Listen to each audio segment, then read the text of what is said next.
اگر آپ کا دل کسی مسئلے کی وجہ سے بے چین ہے تو سمجھ لو اللہ تعالیٰ کس چیز کا اشارہ دے رہا ہے۔ یاد رکھو اللہ پاک تمہیں اس سے بڑھ کر عطا کرے گا جو تم چاہتے ہو، وہ اسی کو تمہارے حق میں بہتر بنا دے گا۔ جو تم مانگتے ہو وہ جانتا ہے کہ تم تک تمہاری پسند کو پہنچانا کب بہتر ہے۔ جو تمہیں دیر لگ رہی ہوتی ہے وہ دراصل میں تمہاری جلد بازی ہوتی ہے۔ صبر مشکل ہے، بہت مشکل ہے، لیکن اس کا صلہ بے حد خوبصورت ہے۔ ابھی نہ صحیح، مگر تمہاری دعاؤں کا جواب جب بھی آئے گا کن سے خالی نہیں آئے گا۔ یقین رکھو اللہ پاک کی تعبیریں ہمارے دیکھے ہوئے خوابوں سے بہت بہتر ہوتی ہے، اور جب تمہاری نیت صاف ہوتی ہے اور تم کسی کام کو کرنے کی ٹھان لیتے ہو تو کائنات کی ساری طاقتیں متحرک ہو جاتی ہیں، اور پھر اللہ پاک خود تمہاری مدد کرتا ہے۔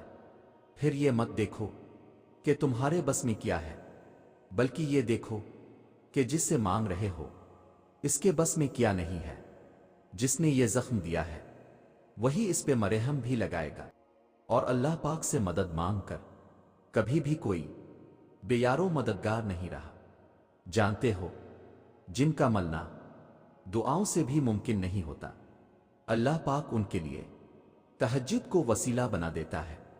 جب تمہارا یقین تمہاری دعاؤں کا تسلسل ٹوٹنے نہیں دیتا، تب اللہ پاک بھی تمہاری چاہت کو معجزوں سے جوڑ دیتا ہے۔ وہ تو قبولیت کے امکانات تب بھی رکھتا ہے جب تمہاری نظر میں تمہاری کہانی مکمل ختم ہو چکی ہوتی ہے۔ اللہ پاک تو اتنا کریم ہے کہ ایک بھی سسکی کا صلہ ضائع نہیں ہونے دیتا۔ پھر کیسے ممکن ہے کہ وہ تمہاری قربان کی گئی نیندوں سے بے خبر ہو؟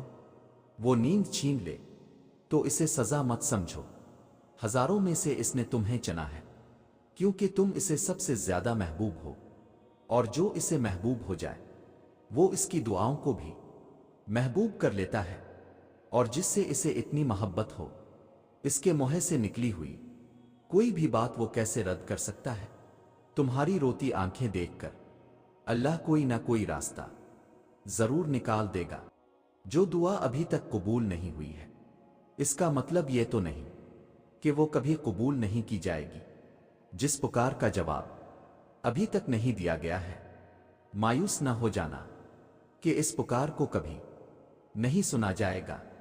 وہ جانتا ہے تمہارے سجدے میں قرب کی انتہا کی پکار اور اس کے بعد لیا جانے والا اگلا سانس۔ وہ اپنے بندے کی تڑپ اور تکلیف کو کبھی ضائع نہیں کرتا ہے۔ جو ناممکن ہو تمہاری تڑپ کو دیکھتے ہوئے اسے ممکن بنا دیتا ہے۔ تمہارے گرتے آنسو اور بے بسی کو ہی تمہاری دعاؤں کی قبولیت کا ذریعہ بنا دیتا ہے۔ تمہاری وہ تڑپ ہی تو ہوتی ہے جو اس کے غیب کے خزانوں سے فوراً سے تمہاری دعائیں قبول کروا دیتی ہے۔ کبھی کبھی وہ دعاؤں کی قبولیت میں بہت وقت لگا دیتا ہے کہ میرے بندے کو مجھ پر یقین ہے، وہ مایوس ہو جاتا ہے۔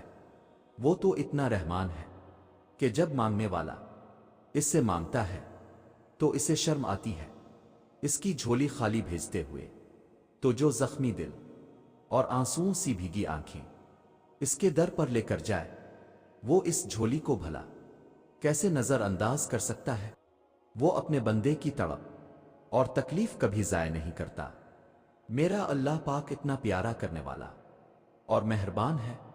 یاد رکھو اگر آپ کا دل کسی مسئلے کی وجہ سے بے چین ہے، اس میں اضطراب ہے، تو یقین رکھیں اللہ تعالیٰ جلد کچھ ایسا کرے گا کہ آپ کا دل راضی ہو جائے گا۔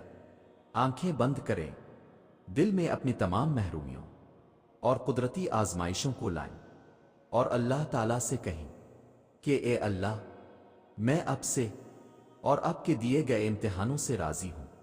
آپ جس حال میں بھی رکھیں، آنکھ آنسو بہائے گی لیکن زبان شکو نہیں کرے گی۔